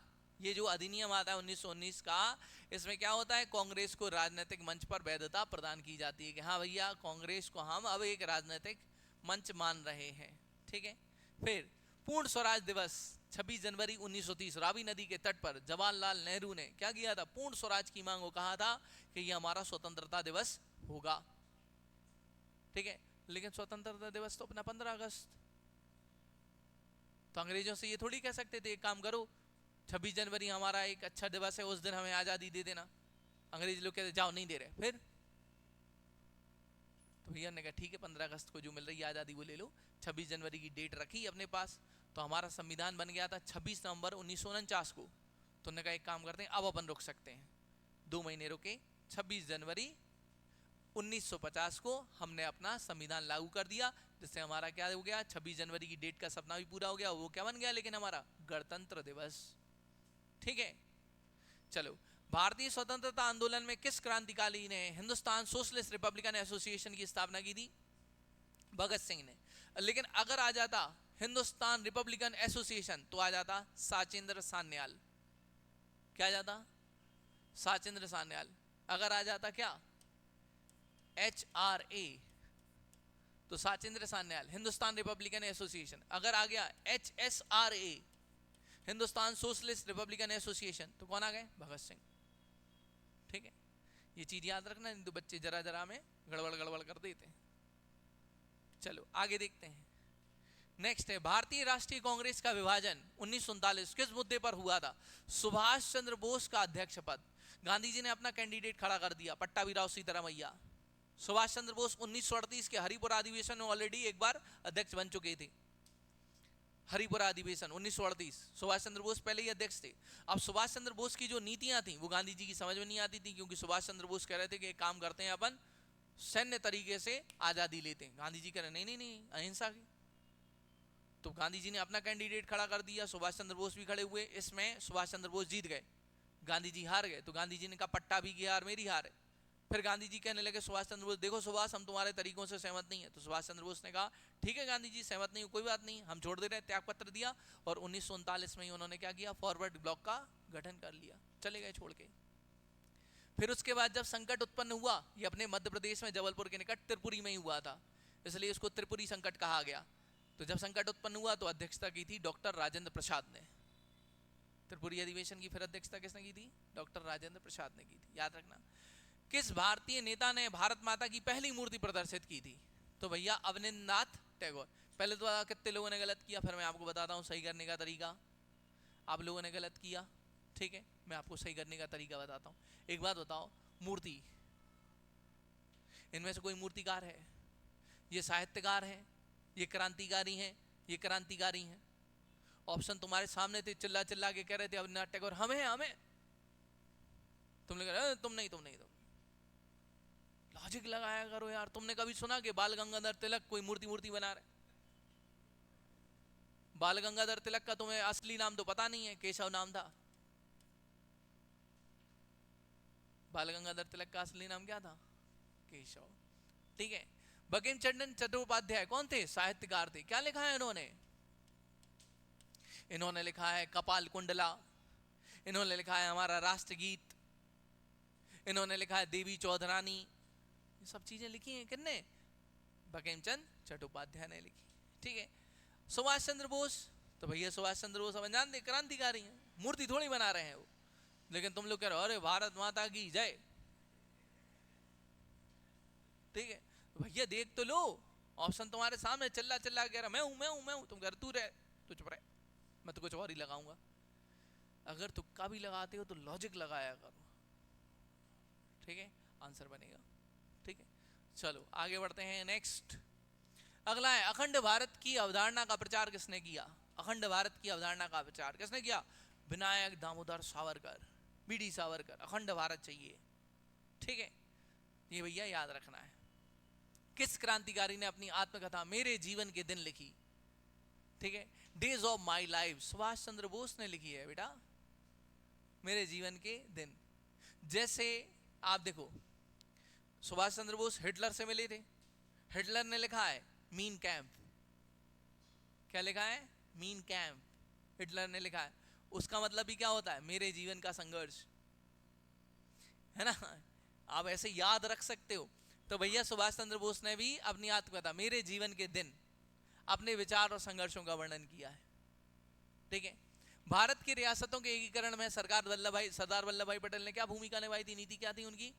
राजनीतिक दबाव और सैन्य कार्रवाई। उनने सबको बिल्कुल ठास के भोपाल में जैसे समझाइश दी, जूनागढ़ में जनमत संग्रह करवा लिया, हैदराबाद में लट्ठ बजाए, ऑपरेशन पोलो, कैटरपिलर, ठीक है, और राजा हरि सिंह को दबाव बनाया कि देखो भैया अगर तुम हमें शामिल नहीं हो रहे तो हम कोई मदद नहीं कर पाएंगे तुम्हारी, पाकिस्तान की उस जो कबीलाई सेना है। तो राजा हरि सिंह के लिए हो भैया। तो 27 अक्टूबर 1947 को हरि सिंह साइन कर देते हैं विलय पत्र पे। जूनागढ़ में क्या करते हैं? देखते हैं कि पब्लिक ज्यादा हिंदू है, अपने पास वोट आएंगे, उन्होंने कहा वोट करवाओ, जनमत संग्रह, रेफरेंडम, लो भैया इसको मिला लिया जूनागढ़ को। फिर हैदराबाद का जो नवाब था वो नहीं मान रहा था, ठीक है, तो डंडे बजवा दिए वहां पे, ठीक है। तो क्या चला है? ऑपरेशन पोलो या कैटरपिलर। और भोपाल के नवाब नहीं मान रहे थे, हमीदुल्ला, उनको अच्छा ठासा, बताओ कुछ करें क्या? अरे नहीं नहीं नहीं ठीक है कर ले रहे, ठीक, ऐसा। तो भैया क्या देखने को मिल रहा है? राजनीतिक दबाव और सैन्य कार्रवाई। नेक्स्ट देखते हैं, आंध्र प्रदेश किस भाषा के आधार पर बनने वाला पहला राज्य था? तेलुगु। हैरानी की बात यह है कि 1953 में पहला राज्य तेलुगु भाषा के आधार पर बना और आखिरी भाषा के आधार पर राज्य भी तेलुगु भाषा के आधार पर बना 2014 2 जून, तेलंगाना। 2 जून 2014 तेलंगाना। सोचो, सोच के देखो तुम, और क्या चाहिए? तेलुगु तेलुगु कितनी चाहिए तेलुगु, ठीक है। फिर हैदराबाद रियासत को भारत में विलय के लिए कौन सी सैन्य कार्रवाई की गई? तो भैया अपन देख रहे हैं ऑपरेशन पोलो, ऑपरेशन पोलो। अभी अभी तो अपन ने बात करी, कैटरपिलर भी आ जाता तो कैटरपिलर लगा देना। इंस्ट्रूमेंट ऑफ एक्सटेंशन का क्या उद्देश्य था? तो भैया ये जो उद्देश्य यहां पर देखना, भारतीय रियासतों का भारत में विलय, भारतीय रियासतों का भारत में विलय ऐसे कर रहे थे, ठीक है, अधिनियम बनाया था, एक्ट बनाया कि भैया कैसे कैसे मिलाना है। 565 रियासतों को सरदार वल्लभ भाई पटेल ने यूनाइट किया है भैया। वो नहीं होते तो भैया आप इन भोपाल राज्य के देश के नागरिक होते अपन लोग, और दिल्ली जाने के लिए वीजा लग रहा होता अपना। ठीक है, जम्मू कश्मीर का भारत में विलय कब हुआ? अभी अभी तो बताया आपको, 27 अक्टूबर 1947 को।